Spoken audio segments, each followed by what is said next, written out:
I'll call the meeting to order and declare it open at 7 o'clock. In the event of an emergency, the building may be evacuated. You will be required to vacate the building by the side entrance and gather at the designated emergency muster point. Under no circumstances is anyone permitted to re-enter the building until the all clear has been given and the area deemed safe by authorised personnel. In the event of an evacuation, a member of council staff will assist any member of the public with its ability to vacate the building. Just remind all councillors, make sure that you speak into the microphone, and you may need to move the microphone closer to you to ensure you are heard and recorded on the live streaming. And it will glow red if it's picking you up. Call for any apologies. This council meeting is being live streamed and recorded. By speaking at the council meeting, being live streamed and recorded. Please ensure that if and when you speak at the council meeting that you ensure that you are respectful to others and use appropriate language at all times. Orange City Council accepts no liability for any defamatory or offensive remarks or gestures made during the course of this council meeting. A recording will be made for administrative purposes and will be available to councillors. Is Mel Dunnett here?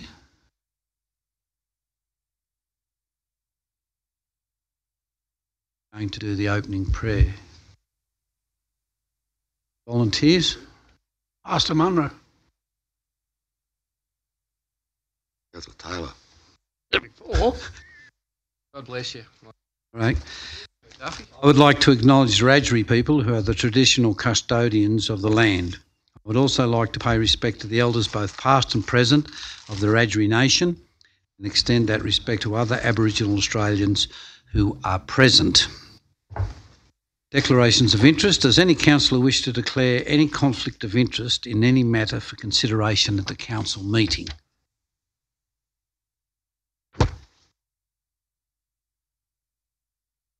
We've got late items, 4.2, which is a notice of motion, and there's also a mayoral minute.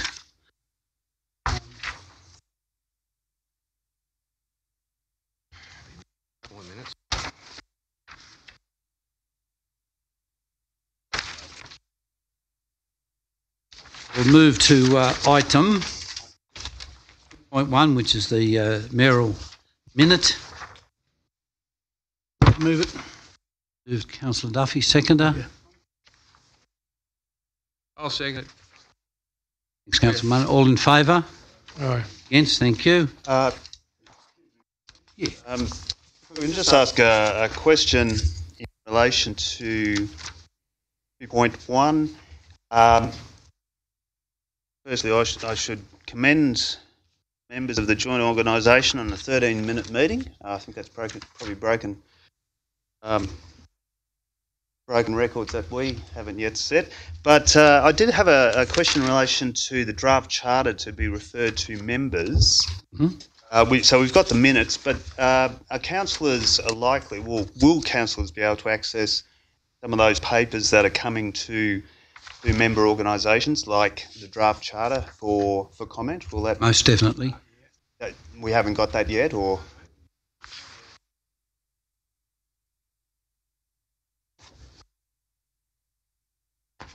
Okay. Yep. So that'll be circulated to councils when it... Yep. Your Central Joe, I should start. Into public information. Right. It'll all be on there in the website called Central. Okay. J-O. All right. Well, Central yeah, if I can request that a link to that be circulated to councillors at the appropriate time. It might be actual with until I get the website up and running. Okay. Thank you. 3.1 is confirmation of the minutes of the ordinary meeting of Orange City Council held on the 3rd of You July. move that way, Mr Chairman, with a question. Moved Councillor Duffy, seconded Councillor Munro. Question. Yeah, thank you, Mr Question. My question is to the Director of Corporate Services. As I said previously, I spoke out against the a conduct panel, that review panel that we have here, and I'm just wondering, can we get an indication of when we're going to get a review done, or that the panel can be reviewed without any hiccups as regards where we're going at? We've had a brief discussion before, but Might get Mr. Burdak to. We were discussing this yesterday. Mr. Burdak too. Thanks, Councillor Duffy. As councillors will be aware, the Office of Local Government is currently undertaking a review of the Model Code of Conduct. Intent in the discussions that I had with them recently was to release that in the next month or two. So in order to avoid having to go through two processes of approving new panels, the suggestion in the paper at the last meeting that we would approve the Centroc panel as essentially an interim measure. When the new Model Code of Conduct is published by the Office of Local Government, we will be required to adopt that, and then we will undertake a review of the conduct reviewer panel at that time. okay. So just to follow on that, Mr. Chairman, so we can expect a report in September or October? Where are we now? July, August, September? September, I'd say, yes. It'll be subject to Office of Local Government, provided, obviously, making the decision to publish. Right. All in favour? Aye. Thank you. We have 4 notices of motions and notices of decision, 4.1 and 4.2. These also, we need someone to move, except 4.2 as a late item. I'll move that way. So Councillor Nugent, second Councillor Munro. All in favour? Aye. Thank you. Right. First of all, 4.1 is a notice of motion, report on future budget timelines and processes. Yeah, happy to move that, Mr. Chairman, if someone's prepared to second it. Yep. Second, Thank Councillor you, Munro. councillors. Councillors, we had a $170 million budget.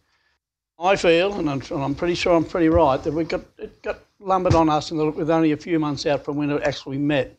But one of the situations that we come through there, we didn't get the opportunity to sit down months before, because in previous years we've met in November and December to start working on the budget. So didn't really get the opportunity to work out where we could actually have savings if we wanted to reduce something or whatever the case may be. But moving on, I'm quite prepared to move on. Let's look for next year.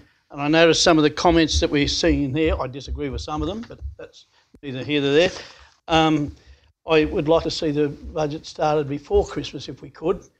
Some process in place where we can have a decent input to what we wanted to make. Because at the end of the day, we are responsible for the overall operations of the council.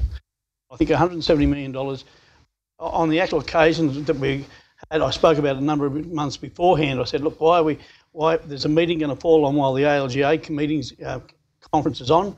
We had to rush back, and we missed the opportunity to have discussions with ministers while we were over there, and all councillors were there, but some of them rushed back to come back to the council meeting.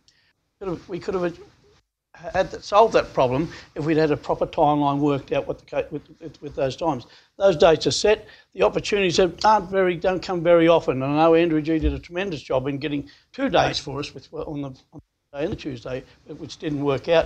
The first one didn't, but the second one did. But we weren't there, and I think it's something we should try and avoid if we can. Councillor Duffy, any other speakers? Yeah, just quick. How many workshops did we have? And it actually went on 28 days public display, didn't it? So how many? We had a couple of briefing sessions and... Briefing sessions. Oh, sorry, they're not called briefing sessions anymore.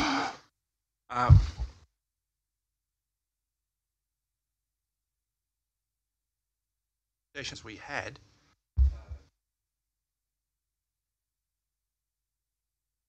Open access to staff for queries. I guess the key thing this last budget was add quite a bit to the. Yeah, I'm quite happy to support Councillor Duffy motion. You know, more time we can have on it, and the more time we can be better informed and up to speed. I suppose the more informed we are on what we actually are voting for. And I think it's not a bad idea if we can work in the next few months to come up with a draft timeline too, to make sure it doesn't clash with any longer meetings or whatever they may be, or school holidays. Okay. There's no other speakers. All in favour? Aye. 4.2 is the late item notice of motion. Councillor Taylor. Yeah, Mr Mayor, I'll formally move the motion, but I've fine-tuned the motion in consultation with the General Manager. It's reasonably extensive, so if you don't mind, Mr Mayor, I'll just distribute these details.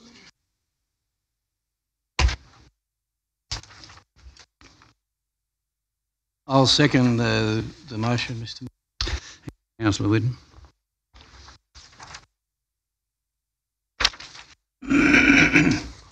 Yeah, thanks.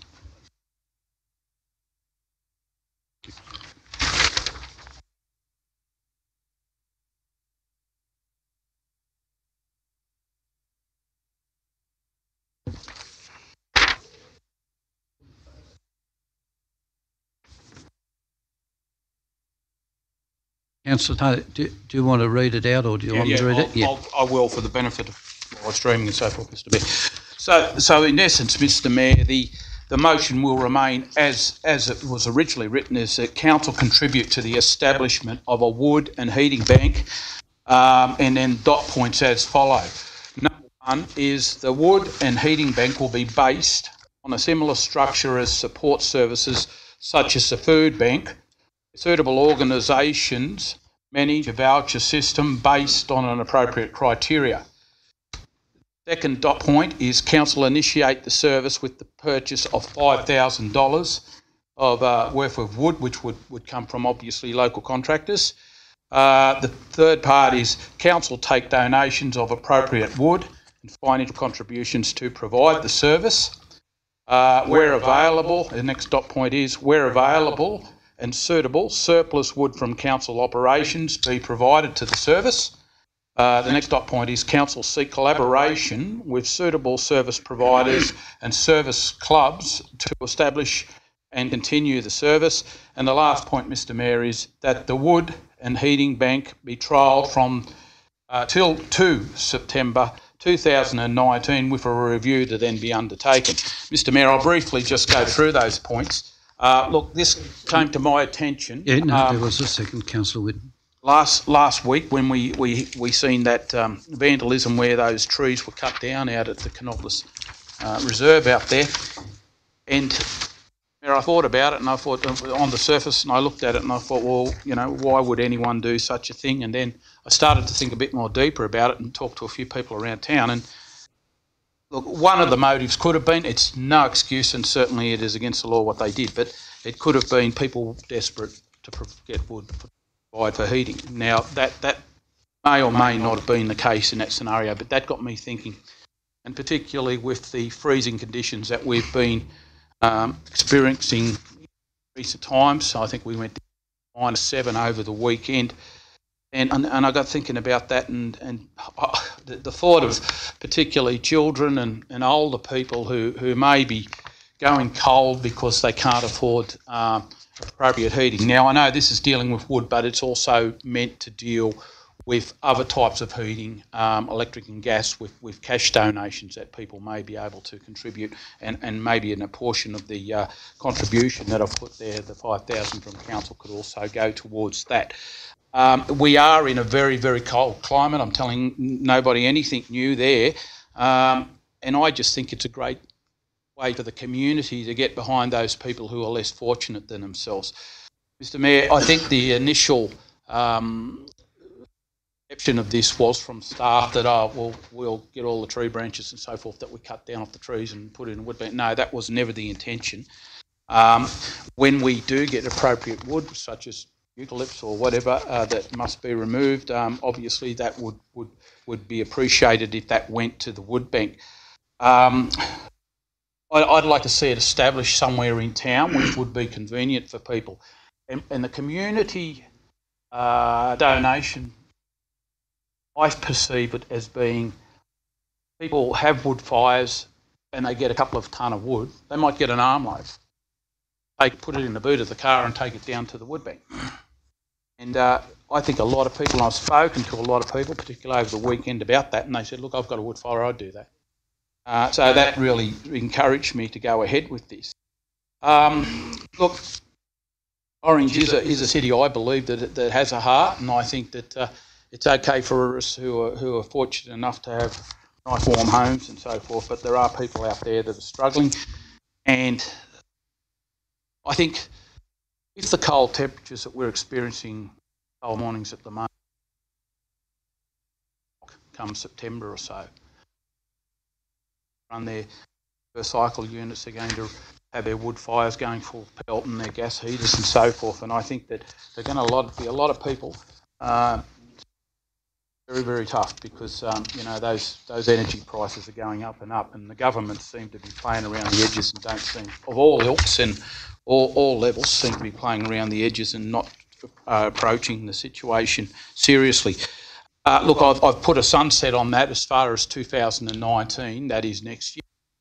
The reason for that, Mr Mayor, is that I believe that this is something we need the community to get behind. I would like to think that local businesses will get behind, whether that's a cash donation or whether it's a wood donation. And I'm also hopeful that the service clubs and charities such as St Vincent Paul or the Salvation Army, to name a couple, would vent the people as far as who would be able to access that wood. Obviously, one thing I would imagine that would put the community off a program like this would be someone who is basically freeloading on the community's good-hearted nature. So we need to vent it to ensure that it's going to and is targeting the people who will need this service most, and that, of course, is very underprivileged people who are struggling. It may be the case of just providing a few armloads of wood to someone to tide them over until payday. But at least we know their children or whatever will keep warm. I think this is one very tangible way this community can all pull together and ensure that everyone in this community, at least there is a mechanism that's available. The other point that was brought up to me too is service clubs and could get involved for the delivery of wood. They would have Mr Taylor, I'll just have to get an extension for you. I'm nearly finished, but yeah, second, thank you. Yep. Yeah, and service clubs would be able to provide maybe help with distributing the wood for particularly elder people, less fortunate people who don't have vehicles of their own. So that's it in a nutshell. Sorry about all the detail, but I think it was very important to fine-tune this and to accurately pitch it for what I perceive is what we want to achieve. Councils may have different ideas, fine-tune it even more, but I think it's a really good community initiative, and given Orange's climate, I think it's one that's very, very badly needed. I think there's a lot of underprivileged people out there, there's a lot of people struggling with power bills, and I think that this is a way that we can at least put that mechanism in place to know that if someone is going cold, they have somewhere to go and be behind it and supportive of it. Councillor Munro.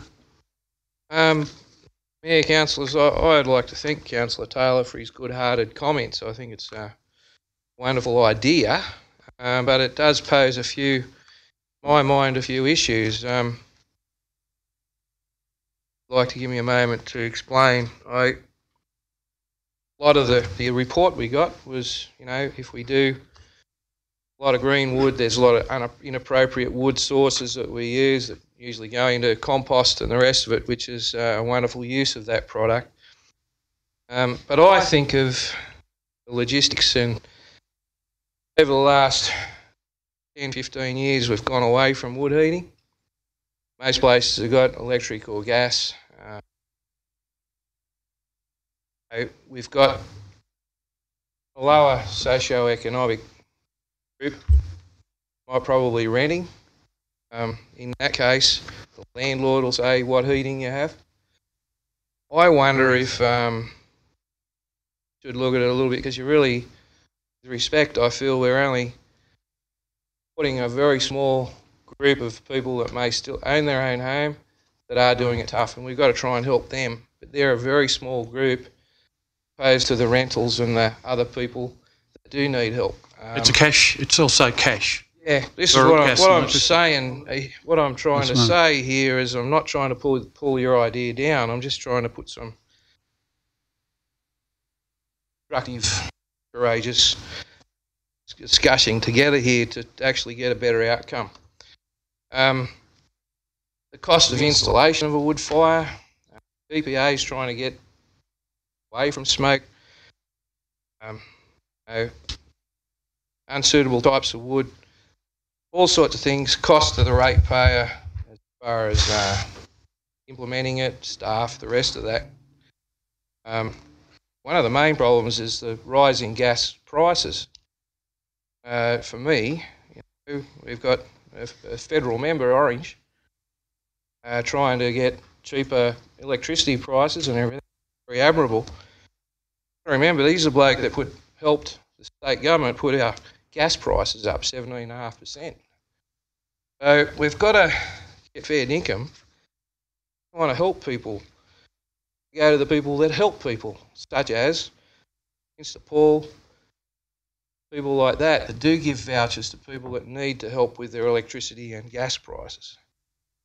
I wonder if our efforts wouldn't be better putting money and helping Finnies or those institutions that help people in need to actually get better outcomes for their people they're helping.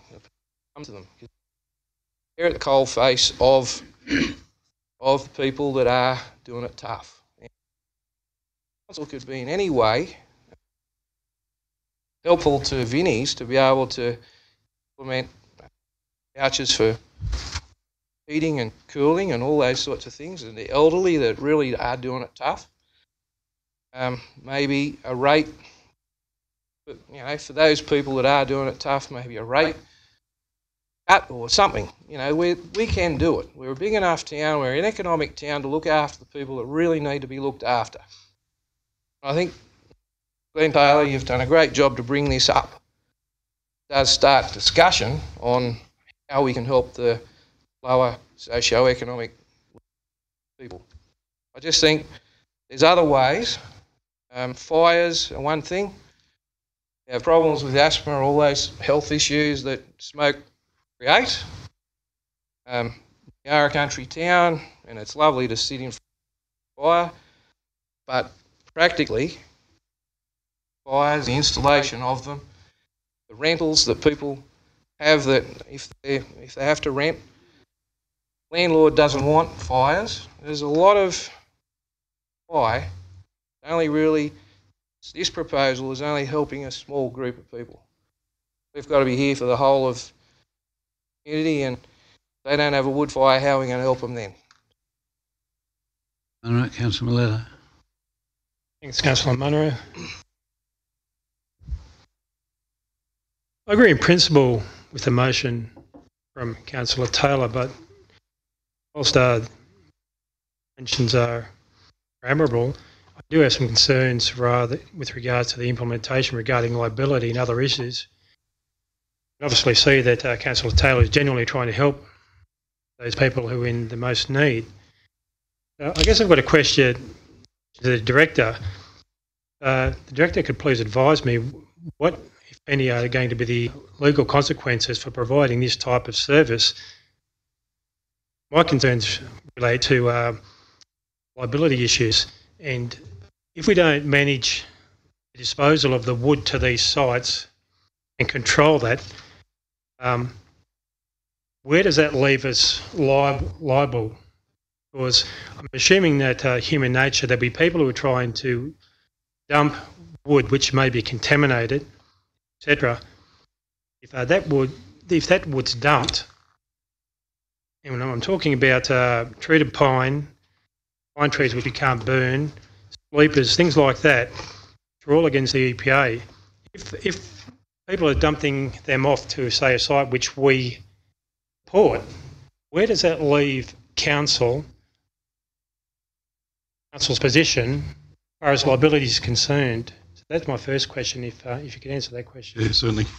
Through the chair, if I may, my original response to this was in regard to being a direct supplier of this. I think Councillor Taylor's revised motion actually looks and probably sits well with partnering with one of the existing suppliers, one of the existing commercial suppliers. And if that was the case, I think that's the best way for council to move forward on something like this. We've got three local suppliers at the moment. It's probably best to engage with them, and they already have practices in identifying what's the appropriate type of wood, and also cutting it, splitting it, drying it out, stacking it, so that it's so that the wood that they are supplying is not going to be full of creosote or anything along those lines. Okay, so just so it's clear in my mind, are we saying we're only talking about, say, boxwood, stringy bark, stuff like that, like bark, all those type of woods? We're not talking about used wood from development sites? I guess my next question is that there's obviously a push by government aimed at cleaning up the air quality, and wood fires and open fires are likely to come into scrutiny in the future. I believe it's only going to be a matter of time that government legislate to ensure that only the cleanest and domestic fuels will be available for sale. Yeah. In my opinion, and I think so I'm just wondering what is going to be the cost implication, council and the ratepayer, should we move something like this forward in the future? I think through the chair, if I may again, council have been involved in buyback of some of the old slow burning fire systems. Council has been involved in the buyback of some of the old slow burning fire systems. There are more modern wood burning systems that are efficient and do provided they're using dry timber, creates far less smoke, and still be used as a heating device within the home. I think wood fires will always be a part of the heating solution. How does that regulate the smoke which is coming out the chimney and affect people who are suffering from would trigger coughing, wheezing, asthma attacks, things like that? Yeah. Through the chair, if I may again, the more efficient burners and the dry timber itself creates less smoke not only within the house but also out the chimney, and so it does allow wood to be a heating solution for Orange into the future. Just from an interest point of view, is council able to tell me how many houses in Orange actually have fires? Able to provide some information taken on notice. There wouldn't be many. Right.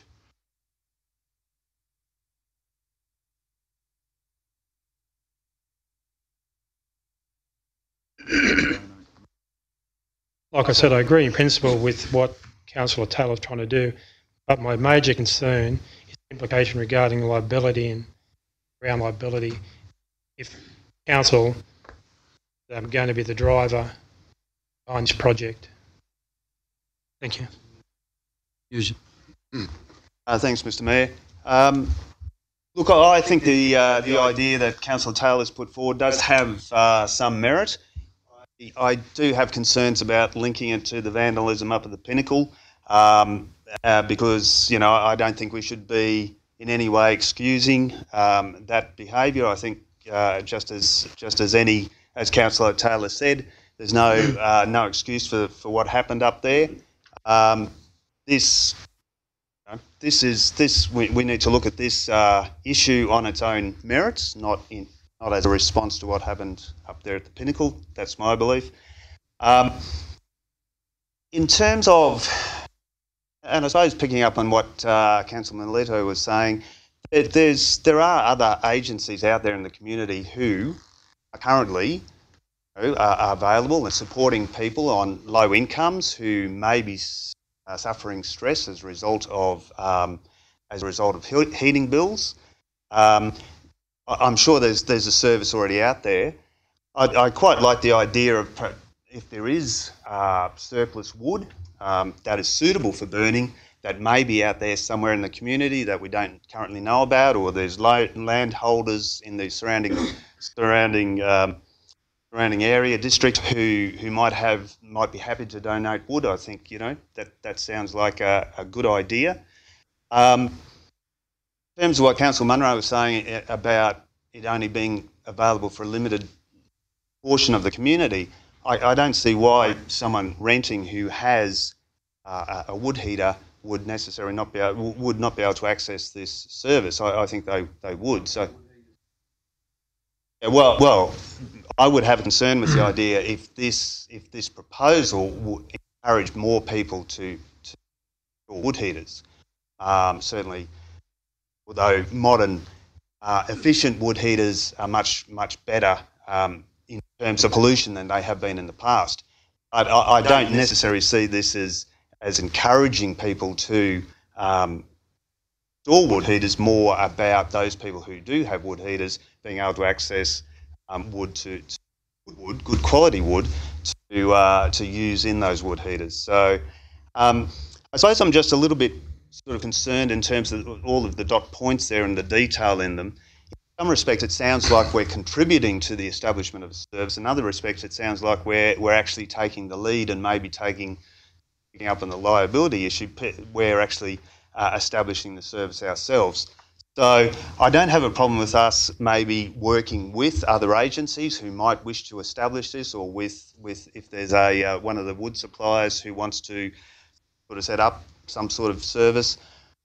Just the logistics in terms of would those wood suppliers then have to check the credentials of the people coming to them as to whether they're eligible to access service. Who's going to do that? Councillor Taylor was talking about vetting who has access to the service.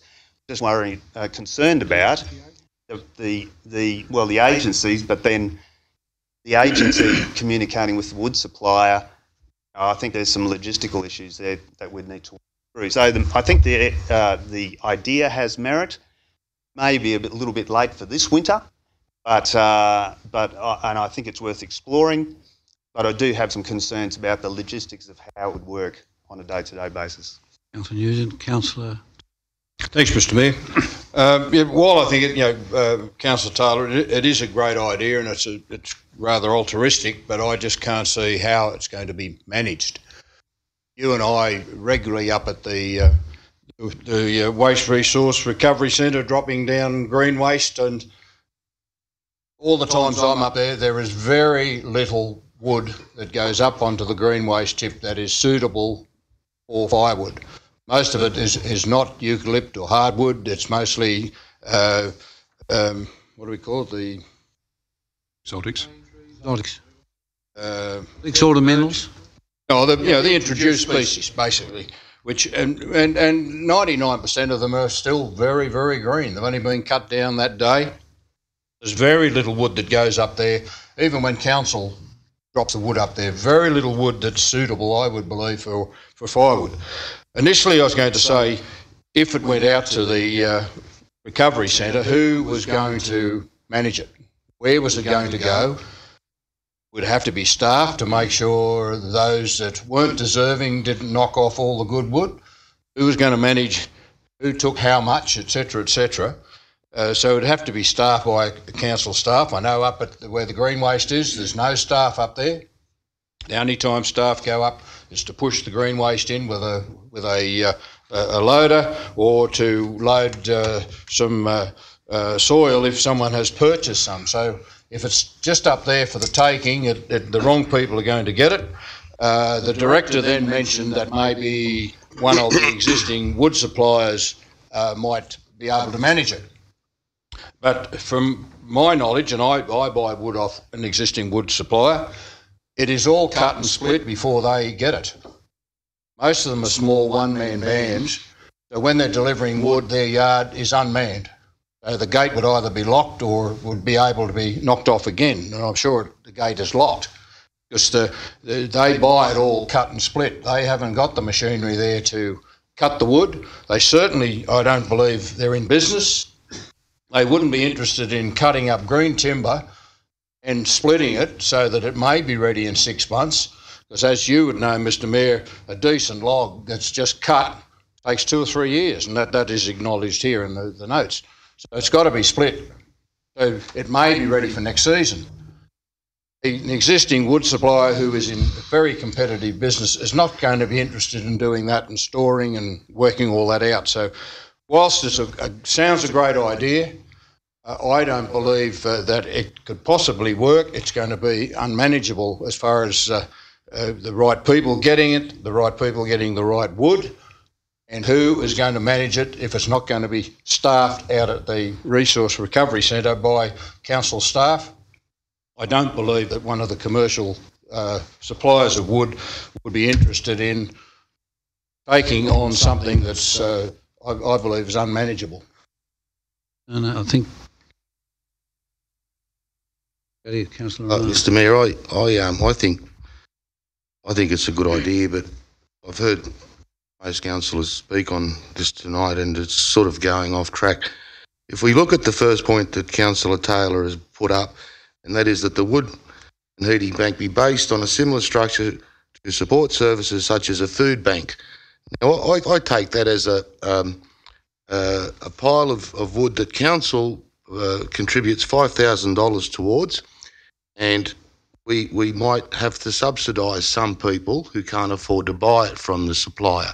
Now, I'm not talking about green wood or pallet wood. I'm talking about timber that comes in from further out west, appropriate for burning.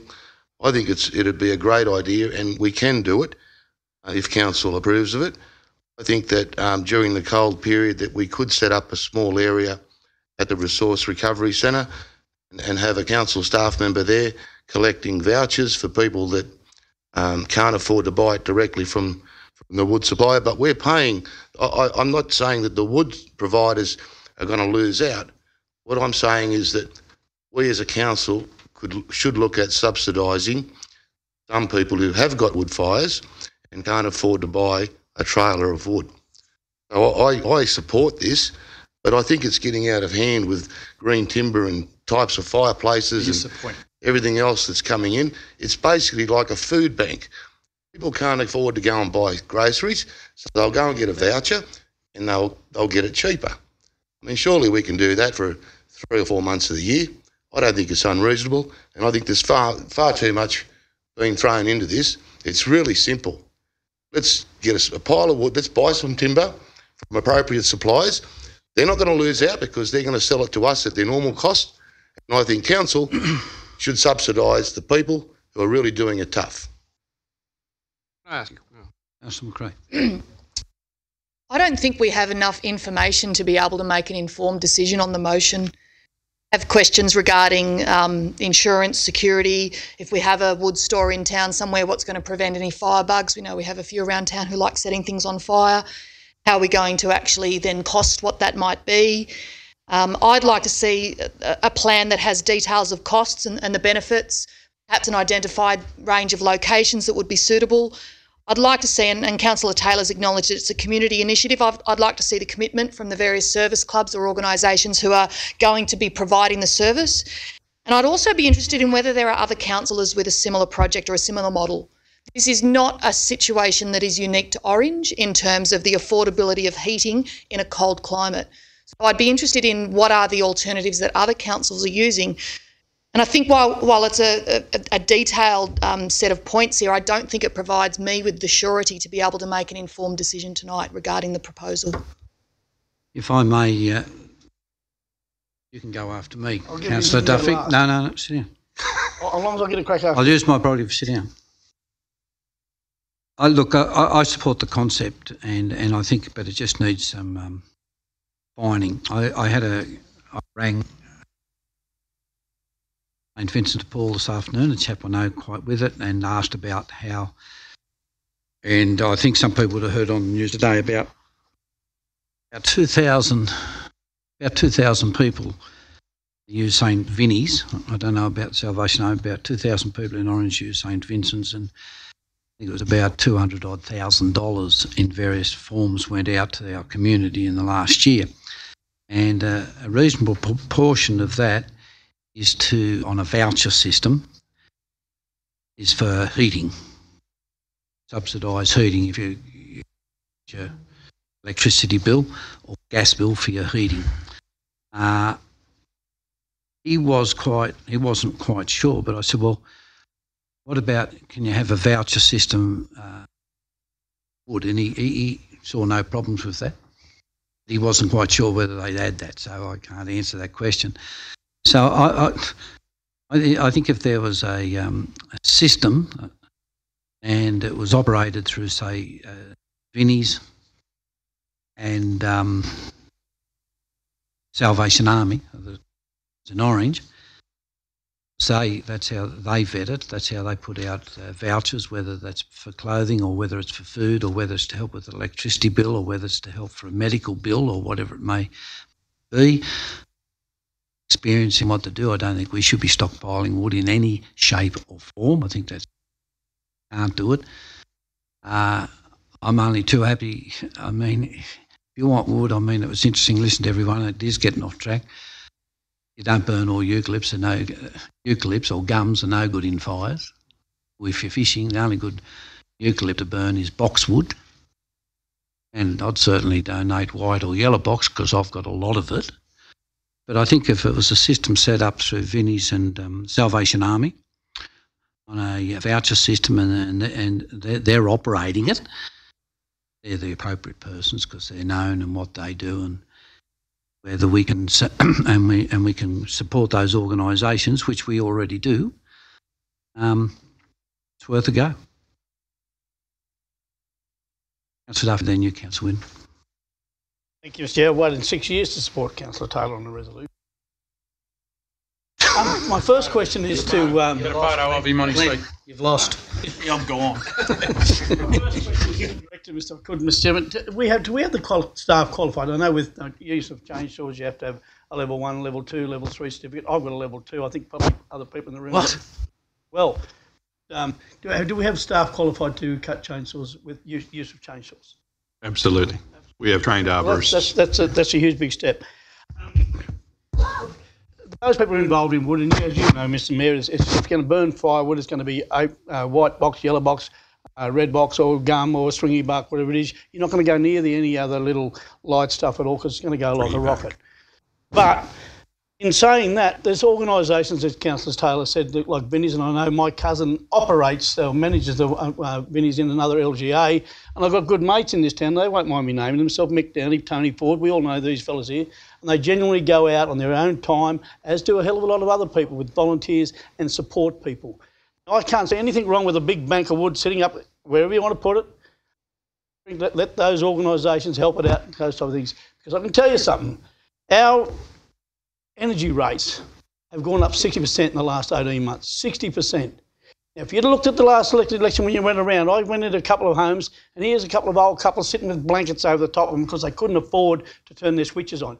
You wait till September comes when those power companies, those wealthy power companies, Mario, that they have around here, they'll hit them with these massive bills, and there'll be a hit on the economy of Orange because a lot of people won't be able to afford to pay them because it has been very, very cold.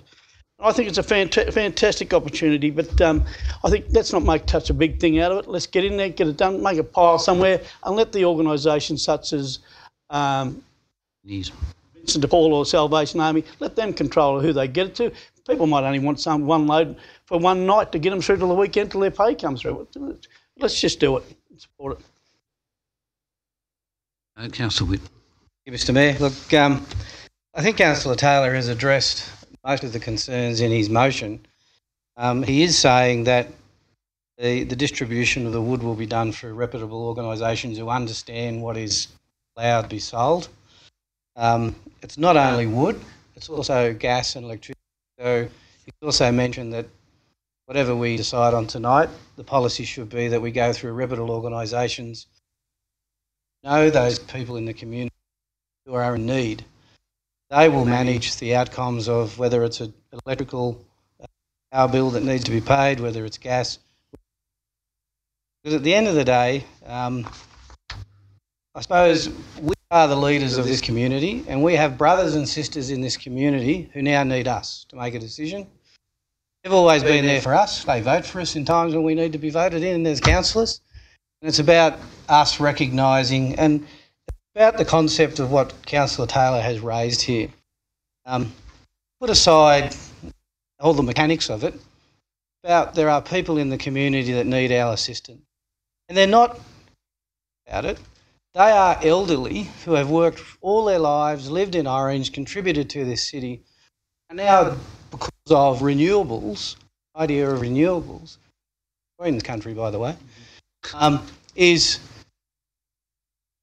making them too scared what they have in their homes.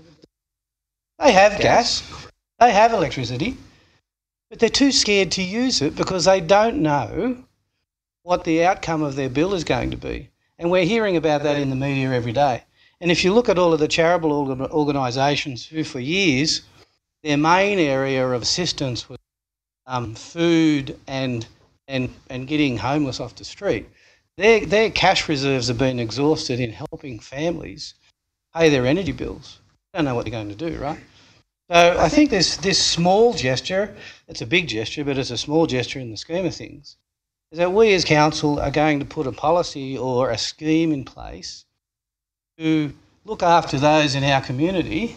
And some of them, as I say, they've been here for a long time and they've been personally probably able to pay their bills forever and a day and worked hard. And a lot of them aren't going to take charity anyway, by the way, because a lot of the elderly are too proud. But I think as we as the community leaders need to recognise the fact that we do have friends and family in the community who are struggling, and they need some way to go to somebody, put their hand up. If one of the alternative, if we put a small gesture in place for wood heating to be available to them, or vouchers or some assistance, and even if we champion the program, we're doing it now. Well, Councillor Taylor has done it now, and we all here, by speaking about it tonight, are making it a high-profile thing in the community through the. The problem with a lot of these things, you make it high-profile, they get everybody's juices running, and then it all falls by the wayside. We have a program in place that constantly keeps focusing on the fact, especially this time of the year when it's cold, that there is a program in place that they can go to and help them out. Then it's a win-win situation for everybody, I feel. Thanks, Councillor Whitten. I reply, Mr. Look, I apologise. Someone aggrieved by the fact that capitalism caused me to bring this up, because it got me thinking about reasons why people would do such a thing, and I made that very, very succinct point. I shape form, Mr. Mayor, so I want to make that point very clear.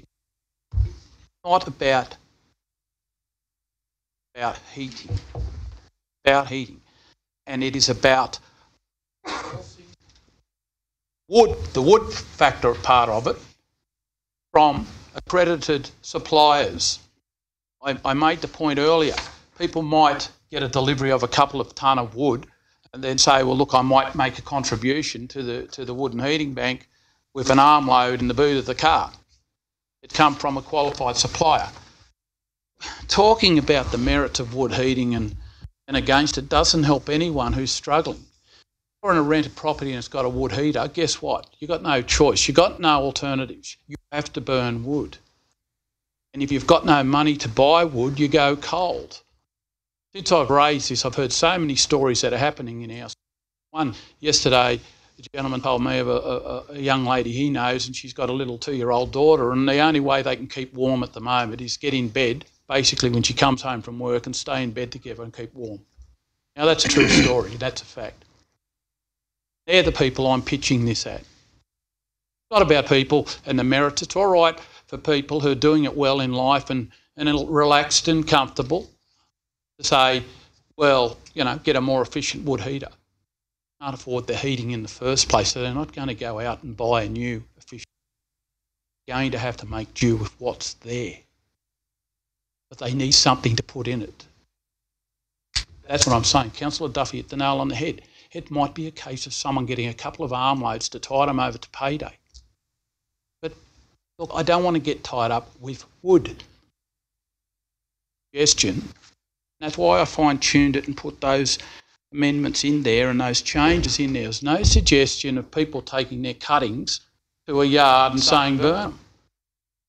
Never. was that suggestion. Out, as Councillor Duffy indicated, a pile of wood, that's there.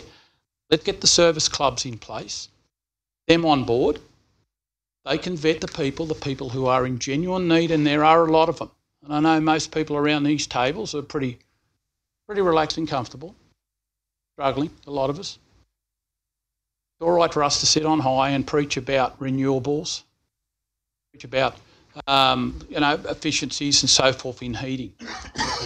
A lot of people are just battling to keep heart and soul together at the moment out there.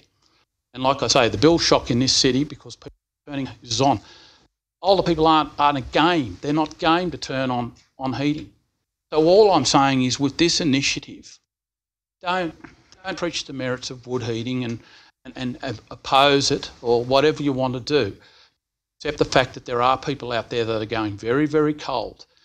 Council represents all the community of this city, and here's an opportunity where we can help some people. Maybe we can help that lady with a little 2-year-old girl, that they don't have to go to bed and snuggle up together to keep warm because they've got no other heating available and they can't afford it. Please don't put bureaucratic clauses and reasoning behind this. Just get a heart and just put a wood pile in place, get the service clubs on board and make it happen.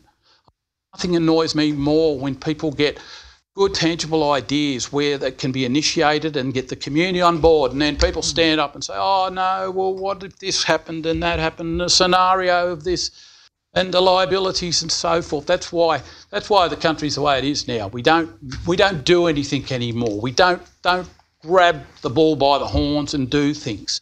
Why can't we do this? Why can't we try and put it in place? And that's why I put the sunset clause in it for it to be reviewed in 2019. Please stop making excuses why we shouldn't do this. Just help those people who are less fortunate than yourself. Mr. Mayor. As long as it is a question and not a statement. Oh, no, it's all right. Look. And it's relevant to this.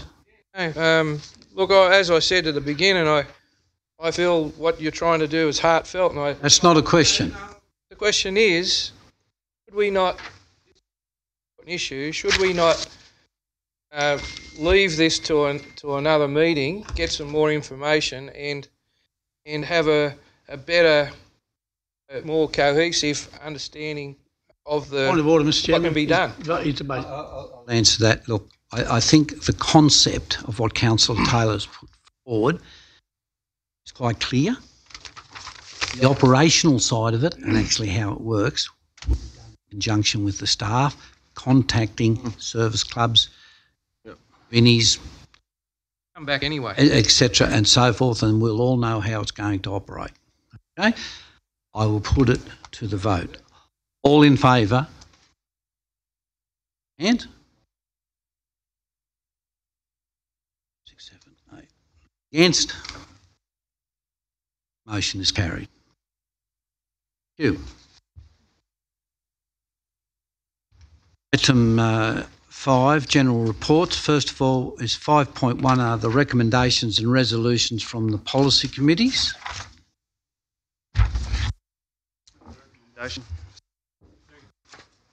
All in favour? Mr. Chairman, I've got a couple of questions on one of them. At the last meeting we spoke to the Director of for Works. We spoke about funding we'd actually got for the Southern Feeder Road. What, did we have the stage 1, 2, stage 3, what had been approved and what was with an asterisk alongside it? We were going to get a note to saying, hey, what's happened there? That was part of the discussion in the in that there. I'm quite happy as long as we get a bit of paper, black and white paper in writing in the next couple of days. Absolutely. I can give you an update in the next couple of days. I was holding off waiting to try and get resolution on current matter that I'm dealing with. I can certainly tell you where it's up to at the moment. The other one is to the Director of Planning, Mr. Chairman. Is that I don't know where we go with this, but I'm reading things in the paper that we should know about. Why don't we know about it first? And I'm reading them in the paper. I mean, we read about the knocking down of the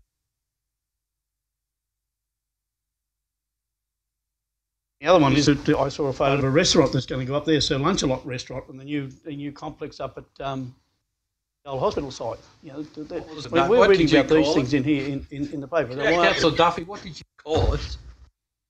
Lunch-A-Lot restaurant. A Lunch-A-Lot restaurant. I mean, how many places have a restaurant in their buildings, a workplace? Only certain people know what that Sir means. Lunch-A-Lot restaurant. I mean, you know, Councillor, you should know. Ian McDonald is on. Get back to the point. Yeah. The point is, we're reading things in the paper, and we should be told before they go to the paper. Their points of significance. I mean, that building up there, this nurses' quarter, to me, is a point. I mean, just reading a note, we're saying, oh, DA came in, blah blah blah blah blah. I mean, if one of significance, it deserves a little bit better, and so which will really notify us with paying a bit of attention. Because at the end of the day, I mean, most of us have jobs. We drive around, we have farms and all those type of things. We're tied up with families and those type of things there, and we don't get the exorbitant amount of the money that the other people around this place get. So. I'll just ignore the last part of that. Because he leaks. Tell him that. That's all right. In terms of the notifications on DAs we receive, we do provide that. I'm sure we can put an asterisk or something next to one that's of greater significance. In terms of what makes it to the media, not the only source, quite often the proponent go off on their own and put it into the media. In terms of the, I presume you're talking about the article in the paper about the formation. Again, until there's a DA lodged, I don't know I'm in a position to provide any authoritative information. But I guess if there's something significant, up and provide information. Just a follow-up question on those. We don't have a DA on the old new quarters.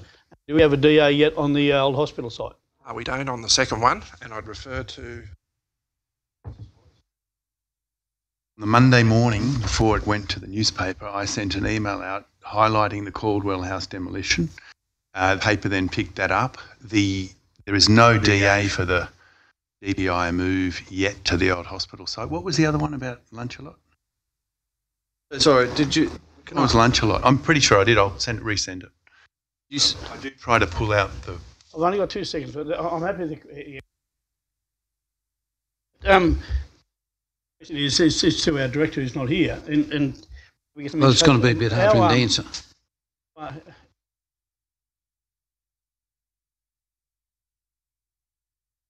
Look, we become part of a committee that shovel-ready projects. Now that was done last year. Thing and those type of things. Remember in Canberra, the politicians were calling out for shovel-ready projects because, hang on, there's elections coming up. For those type of things is. Happy to take it offline any time if there's any questions like that. I think I can answer that one though. My understanding is there was a workshop held back shortly on that I'm sure the director will put through the. I can have a look at it first. On the workshop, who was invited to the workshop and all those? I think the entire council was. I don't accept that, Councillor Duffy. I don't accept that at all. Can I just ask a question? Councillor Hamling, then you, Councillor. Just about you just said that an email was sent out by councillors and the paper picked it up. So obviously, if the paper picked it up, how did they pick it up? If it went out to councils only? Is that what you said? I share with the newspaper that email and the list, courtesy to the newspaper. I also share it with the police. Anyone else who wants it after you get it. That morning I sent councillors, good morning, a couple here of note, a helipad and the demolition of the Caldwell House, Dale Street, as well as the old nurses' quarters.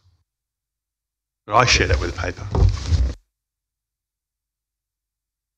Councillor Whitten. Mr Mayor. Has the motion been put for those committees? I just want a matter arising, so that's over and done with, is it? No, we're still on 5.1. Okay, I'll let you put that recommendation. I'll just do a matter arising if I may, Mr. All in favour? Yes, thank you. Matter arising. It's been a good news week. I had the privilege this week of representing even the chamber here to for the good news for the DPI, and I was remiss, Mr Mayor, on one or a couple of factors. I didn't congratulate the staff, especially the General Manager, and for those new councillors, for us old councillors, worked very hard for a long time to get that hospital land. And I know it was an idea of the old Mayor and the General Manager to purchase the old hospital land, and I have to admit at the time I was a bit way better about that. I think what we've seen this week, where we've got a return on our investment for the city by the DPI choosing to stay in Orange, and I know there's some debate about where it could have possibly went, but I'm more grateful for the fact that it's staying in Orange, because we don't know, it could have gone. Can I just answer that? No, that's not quite correct. The DPI was staying in Orange, two separate issues. DPI is definitely staying in Orange, and that was reconfirmed. Where the building is a separate Well, I'm thing. still grateful for the state government to keep it in Orange, even if I don't have all of the facts. But yeah, it was a great week, and it was a proud moment to represent the council. And congratulations to the staff and to the General Manager for pulling off a great sale back of that particular parcel of land to develop. I'll note his comments, Mr Chairman.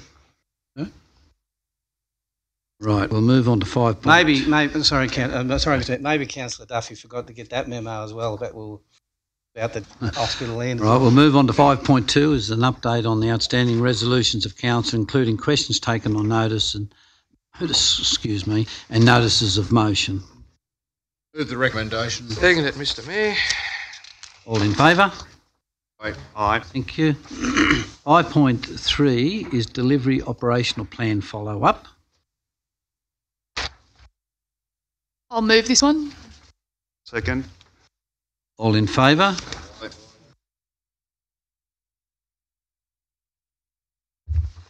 Against? 5.4 is requests for financial assistance.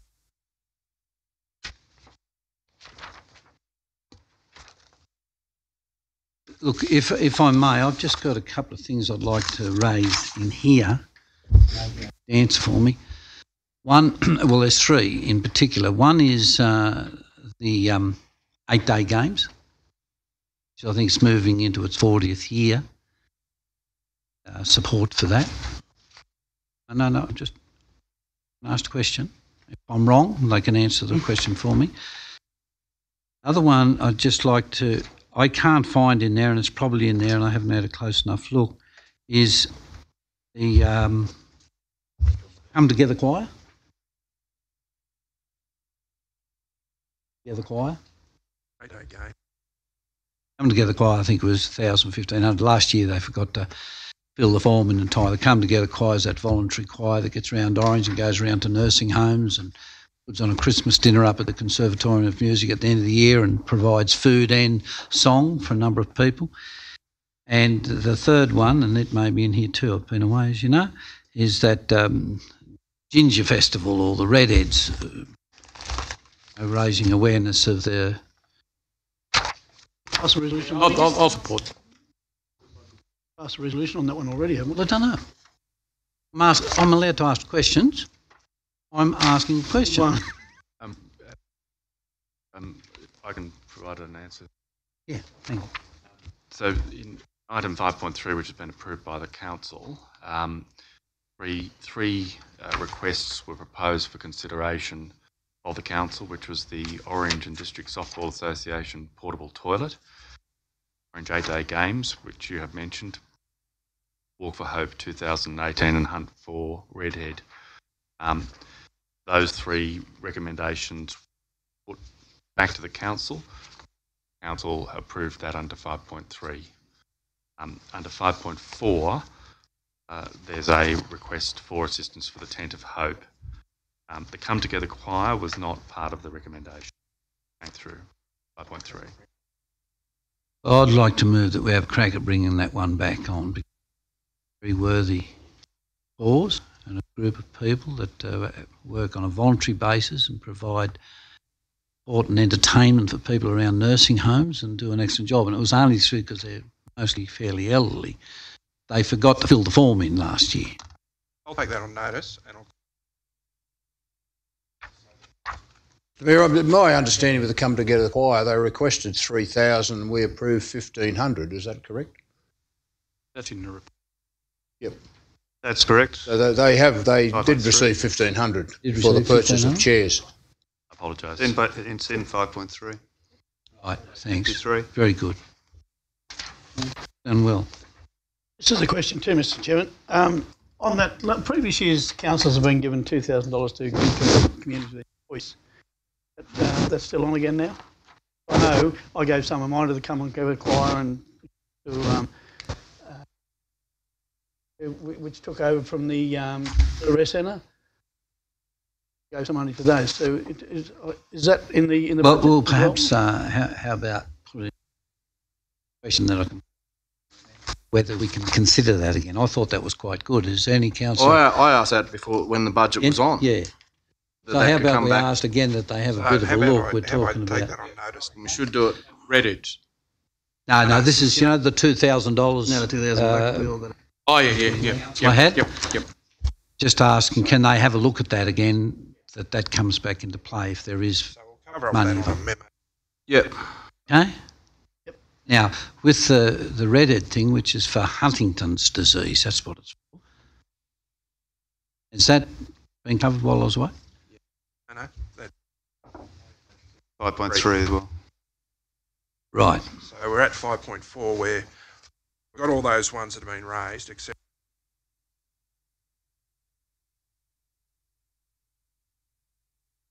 the one for us now is hope recommendation. I'll move that, Mr Mayor. Seconded. Seconded, Councillor Nugent. All in favour? Aye. Against. Thank you. Anything else on 5.4?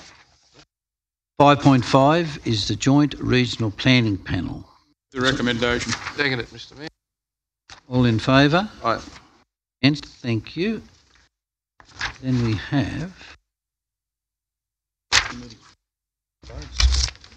The nominations. We're just going on expressions of interest. expressions of interest. So if anyone's interested, get an expression of interest into the General Manager, please. Okay. Is that the first one again? Yeah. I'm interested. You've got a timeline? Yeah. I can't tell you. Mr Chair, we'll be getting that out next week. Is that okay? Something will come out next week. You've got 2 or 3 weeks to get an expression of interest into the... Yeah, page 71, Yeah, 21 okay. days. Just to qualify, the report, we're after 2 councillors and 1 community member. Okay. It's a joint. Yes, the panel, yeah. Mr Mayor, can't we deal with the councillors tonight and then put the expression of interest out for the community member? I think I'd rather... Well, give people I'll nominate Councillor Turner as the chair of the, effectively economic, any committee, Yeah. I'll call it. I'll speak. And Councillor Whitten, who's had extensive experience on planning issues also. 2 council reps. Well, I think the recommendation is here go for expression of interest. So Councillor Turner, Councillor Whitten can put in an expression of interest, as can any other councillor in here. Same way. Okay. All in favour of that? Against? Thank you. Now, I think that's it. We move into point. The General Manager will advise the Council if any written submissions have been received relating to any item advertised for consideration by a closed meeting of Orange City Council. I've got no written submission. I extend an invitation to any member of the public present at the meeting to make a representation to Council as to whether the meeting should be closed for a particular item. In accordance with the Local Government Act of 1993 and the Local Government General Regulation of 2005, in the opinion of the General Manager, the following business is of a kind as referred to in Section 10A, brackets 2 of the Act, should be dealt with in a confidential session of the Council meeting closed to the press public. The items to be considered enclosed: 6.1, lease a hangar site queue at the Orange Airport, and 6.2, tender F284 construction of Eucarina Road Resource Recovery Centre. This item is classified confidential under the provisions of Section 10A2C, information that would, if disclosed, confer a commercial advantage on a person with whom the council is conducting or proposes to conduct business. I would ask the members of the public, could they, and we need a move. Move Councillor Whitten, second Councillor Munro. All in favour? Thank you. Leasing.